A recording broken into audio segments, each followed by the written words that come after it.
I spent 90 days putting 10 popular abs exercises to the test, not just checking how sore they made me, but tracking which ones actually improved my posture. No equipment, just body weight exercises.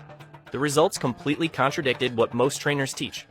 Most people are either doing too much or doing the wrong stuff. Crunches, sit-ups, bicycle kicks.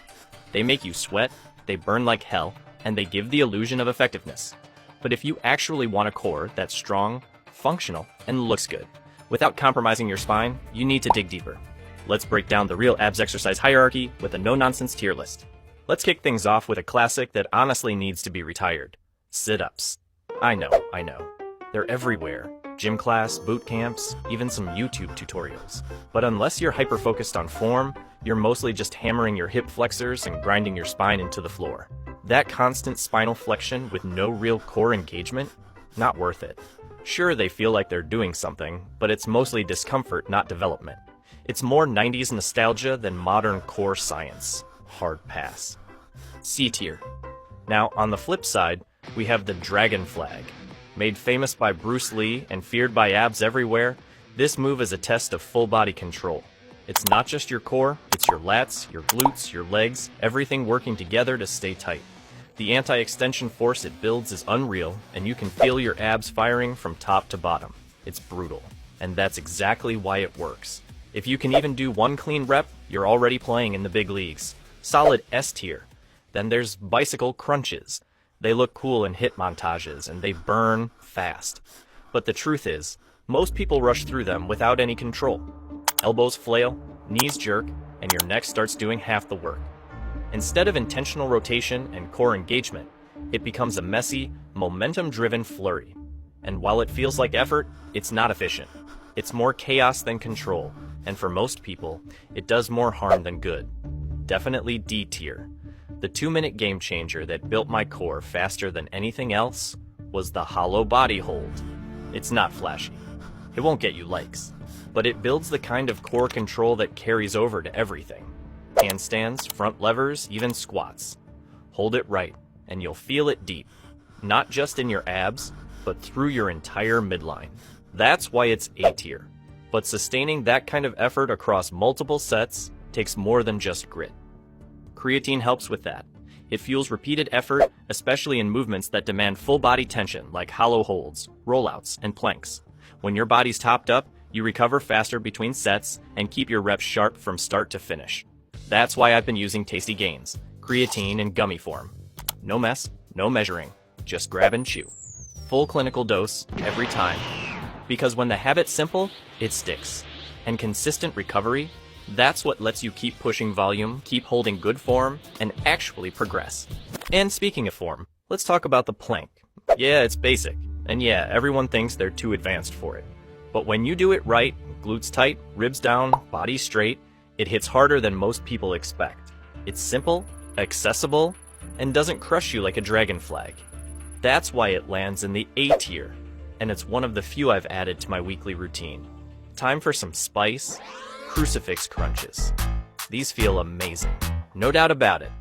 They hit the obliques with a nice direct squeeze and give you that satisfying sideburn that makes you feel like you're doing work.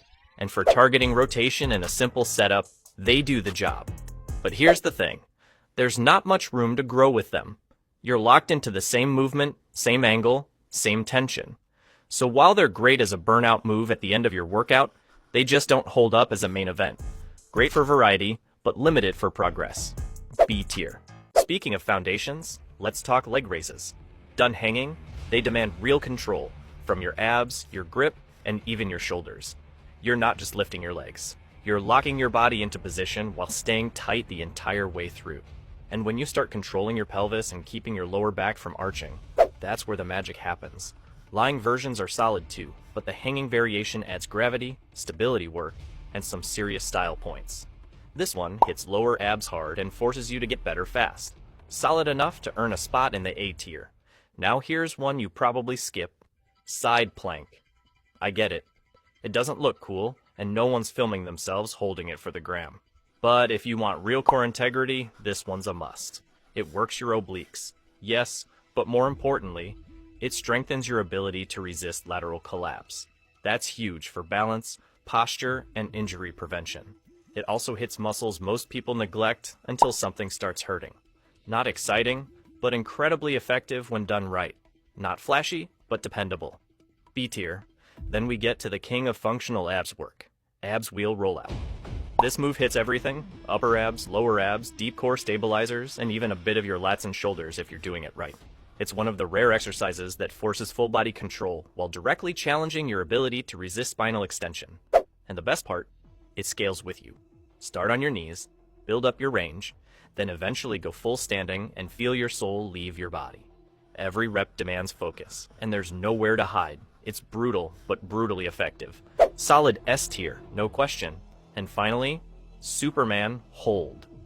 Not exactly an abs blaster, but if you're ignoring your posterior chain, you're building a lopsided core. This balances all the flexion we just talked about. It's the yin to your crunch-heavy yang. Not essential, but definitely useful. That puts it in the B tier. What separates great abs exercises isn't how much they burn, it's what they actually activate. Most people only train what they can see. But your core isn't just the six-pack, it's a system. Your obliques, your transverse abdominis, your body's built-in weightlifting belt. Ignore that deep core layer and you're building a sports car with no frame. It looks good, but it crumbles under pressure. The strongest core work doesn't always feel the hardest, but it hits the muscles that matter. Stabilizers that protect your spine, power your lifts, and carry over into real-life movement. So if you're still chasing the burn with random crunches, it's time to train smarter.